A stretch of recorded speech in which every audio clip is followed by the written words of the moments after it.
जय श्री महाकाल। हर हर महादेव। आप सभी शिव भक्तों का हमारे इस आध्यात्मिक सफर में स्वागत है। आज हम एक ऐसे अद्भुत रहस्य को उजागर करने जा रहे हैं जो सनातन धर्म के सबसे गहरे सत्यों में से एक है। हम बात करेंगे भगवान शिव के अर्धनारीश्वर स्वरूप की और उस चमत्कारी स्तोत्र की जिसके पाठ मात्र से जीवन की दिशा और दशा दोनों बदल सकती है। यह वो रहस्य है जो आपके भीतर सोई हुई शक्तियों को जगाकर आपको पूर्णता का अनुभव करा सकता है। मित्रों, आपने देवाधिदेव महादेव के उस अलौकिक रूप के दर्शन अवश्य किए होंगे जिसमें वे आधे पुरुष और आधी नारी हैं, अर्धनारीश्वर। एक ऐसा स्वरूप जिसमें दाहिना भाग स्वयं भगवान शिव का है और बायां भाग मां आदिशक्ति पार्वती का। यह केवल एक मूर्ति या चित्र नहीं बल्कि एक संपूर्ण दर्शन है। जरा कल्पना कीजिए, दाहिनी ओर जटाजूट में चंद्रमा, गले में सर्प, शरीर पर भस्म लगाए वैरागी शिव हैं, तो वहीं बाईं ओर रेशमी वस्त्रों और आभूषणों से सजी, मांग में सिंदूर और हाथों में कमल लिए करुणामयी मां पार्वती है। एक ओर वैराग्य और तप है तो दूसरी ओर सौंदर्य और अनुराग। यह स्वरूप केवल अद्भुत ही नहीं बल्कि यह सृष्टि का सबसे बड़ा रहस्य है। यह हमें बताता है कि शिव के बिना शक्ति अधूरी है और शक्ति के बिना शिव। शिव चेतना है तो शक्ति ऊर्जा, शिव विचार है तो शक्ति उस विचार को साकार करने वाली क्रिया। ब्रह्मांड में जो कुछ भी है वह सब इन्हीं दो मूल शक्तियों के मिलन का परिणाम है।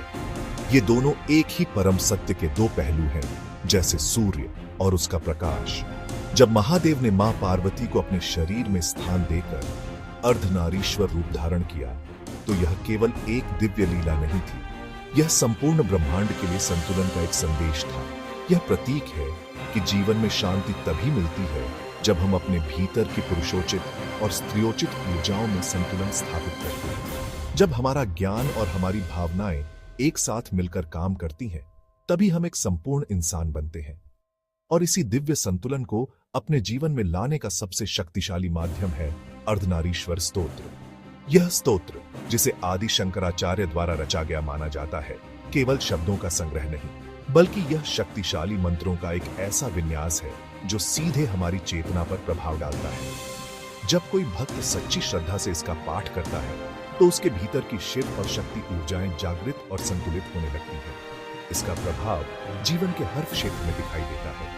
मानसिक स्तर पर जहां निर्णय लेने की क्षमता बढ़ती है, वहीं रचनात्मकता, प्रेम और करुणा का भी विकास होता है। पारिवारिक संबंधों में मधुरता आती है क्योंकि व्यक्ति दूसरों को बेहतर समझने लगता है। आध्यात्मिक मार्ग पर साधक को द्वैत से अद्वैत की ओर बढ़ने में सहायता मिलती है। यह स्तोत्र मोक्ष का मार्ग प्रशस्त करने के साथ ही भौतिक संसार में भी सुख समृद्धि प्रदान करता है। तो आइए हमारे साथ इस यात्रा पर चलिए और अर्धनारीश्वर स्तोत्र के हर एक श्लोक में छिपे गहरे अर्थ और उसके चमत्कारी प्रभावों को जानें। यह यात्रा आपके जीवन को बदलने की क्षमता रखती है। जय श्री अर्धनारीश्वर। कल्पना कीजिए एक ऐसे स्वरूप की जो सृष्टि के सबसे बड़ी रीढ़े रहस्य को अपने भीतर समेटे हुए है। यह है अर्धनारीश्वर स्वरूप। अर्धनारीश्वर का अर्थ है वह ईश्वर जो आधा नारी है, आधा पुरुष। एक ही शरीर में शिव और शक्ति का वास। एक ओर जटाजूट, चंद्र, त्रिशूल और सर्प धारण किए देवाधिदेव महादेव, तो दूसरी ओर सिंदूर, सुंदर आभूषण और कमल थामे जगजननी मां पार्वती। यह रूप हमें बताता है कि शिव के बिना शक्ति अधूरी है और शक्ति के बिना शिव शव समान यानी शून्य है। यह केवल दो देवताओं का मिलन नहीं बल्कि ब्रह्मांड के दो मूल सिद्धांतों का संगम है, पुरुष और प्रकृति। शिव जो शाश्वत चेतना है और शक्ति जो गतिशील ऊर्जा है। जब ये दोनों मिलते हैं तभी सृष्टि का चक्र चलता है। इसी दिव्य संतुलन की महिमा का गान करता है अर्धनारीश्वर स्तोत्र, जिसकी रचना स्वयं आदि शंकराचार्य ने की थी। यह कोई साधारण प्रार्थना नहीं बल्कि एक शक्तिशाली आध्यात्मिक विज्ञान है। इस स्तोत्र का हर श्लोक, हर शब्द एक दिव्य कंपन पैदा करता है जो हमारे भीतर सोई हुई शिव और शक्ति की ऊर्जाओं को जगाता है। यह वो दिव्य संतुलन है जो हमारी जिंदगी की सभी समस्याओं को जड़ से खत्म कर सकता है।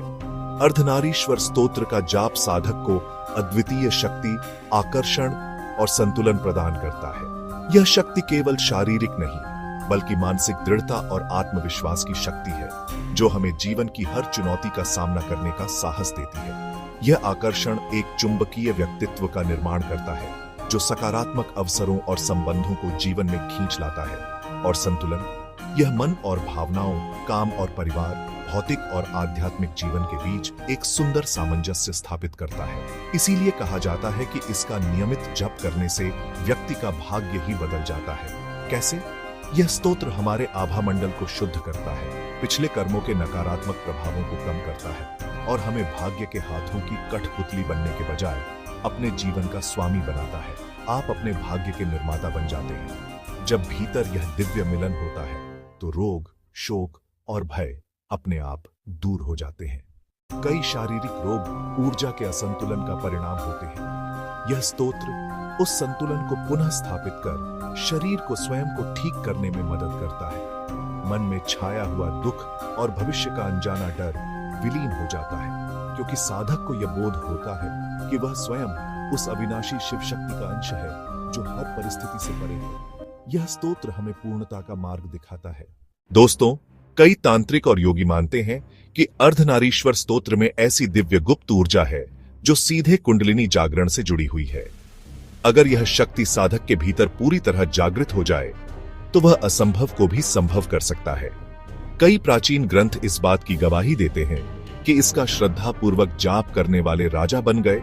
उन्होंने बड़े बड़े युद्ध भी जीत लिए और अंत में मृत्यु पर भी विजय पा गए। तो दोस्तों, अर्धनारीश्वर स्तोत्र मात्र एक स्तुति या मंत्रों का संग्रह नहीं है। यह स्वयं में एक ब्रह्मास्त्र है, एक दिव्य अस्त्र जो हमें आदि शंकराचार्य जी की कृपा से प्राप्त हुआ है। यह वो ब्रह्मास्त्र है जो बाहरी शत्रुओं पर नहीं, बल्कि हमारे भीतर बैठे सबसे बड़े शत्रुओं, अज्ञान, अहंकार और नकारात्मकता पर अचूक प्रहार करता है। इसके प्रत्येक शब्द में ब्रह्मांड की ऊर्जा समाहित है, जो सही उच्चारण और श्रद्धा से जागृत होकर साधक के जीवन में क्रांति ला सकती है। कल्पना कीजिए, आप हर दिन पूर्ण श्रद्धा और अटूट भक्ति के साथ इस स्तोत्र का पाठ कर रहे हैं। यह केवल एक पाठ नहीं, बल्कि एक आध्यात्मिक अनुष्ठान है। धीरे धीरे आप महसूस करेंगे कि आपके चारों ओर एक अदृश्य दिव्य कवच का निर्माण हो रहा है। यह कवच आपको जीवन के हर कष्ट, चाहे वो दैहिक हो, दैविक हो या भौतिक, सबसे बचाता है। चिंता, भय और निराशा के काले बादल छंट जाते हैं और आपके जीवन में आशा, शांति और समृद्धि का सूर्योदय होता है। यह स्तोत्र आपके संचित कर्मों के बोझ को हल्का करता है और आपको एक नई सकारात्मक दिशा प्रदान करता है। लेकिन इसका सबसे बड़ा चमत्कार तो आपके भीतर घटित होता है। आपके अंदर जो शिव तत्व है, यानी स्थिरता, वैराग्य और चेतना, और जो शक्ति तत्व है, यानी ऊर्जा, गति और रचनात्मकता, उनका अद्भुत संतुलन स्थापित होने लगता है। यह केवल ऊर्जा का संतुलन नहीं, बल्कि आपके अस्तित्व का संतुलन है। आपकी इड्डा और पिंगला नाडियां सामंजस्य में आ जाती हैं, जिससे सुषुम्ना नाडी का मार्ग खुलता है। यही वो मार्ग है जिस पर चलकर कुंडलिनी शक्ति जागृत होती है और साधक आत्म साक्षात्कार के शिखर पर पहुंचता है। इस दिव्य मिलन के प्रभाव से आप साधारण मनुष्य नहीं रह जाते। आपके व्यक्तित्व में एक चुंबकीय आकर्षण, चेहरे पर एक दिव्य तेज और वाणी में एक अद्भुत आत्मविश्वास आ जाता है। आप संसार के सुख दुख, मान अपमान से परे होकर एक साक्षी भाव से जीवन को देखना सीख जाते हैं। आप वो बन जाते हैं जो केवल परिस्थितियों पर प्रतिक्रिया नहीं करता, बल्कि परिस्थितियों का निर्माण करता है। आप एक साधारण व्यक्ति से एक असाधारण योगी के मार्ग पर अग्रसर हो जाते हैं। तो इस दिव्य ज्ञान को केवल अपने तक सीमित न रखें। इस वीडियो को साझा करें ताकि और भी लोग अर्धनारीश्वर की इस चमत्कारी शक्ति से जुड़ सकें। हमारे चैनल राधा रानी के दास से जुड़ते रहे, क्योंकि हमारा उद्देश्य है सनातन धर्म की ऐसी ही दुर्लभ और शक्तिशाली विद्याओं को आप तक पहुंचाना। वीडियो को लाइक और चैनल को सब्सक्राइब करना न भूलें। कमेंट्स में जय श्री अर्धनारीश्वर अवश्य लिखें। जय श्री महाकाल। हर हर महादेव।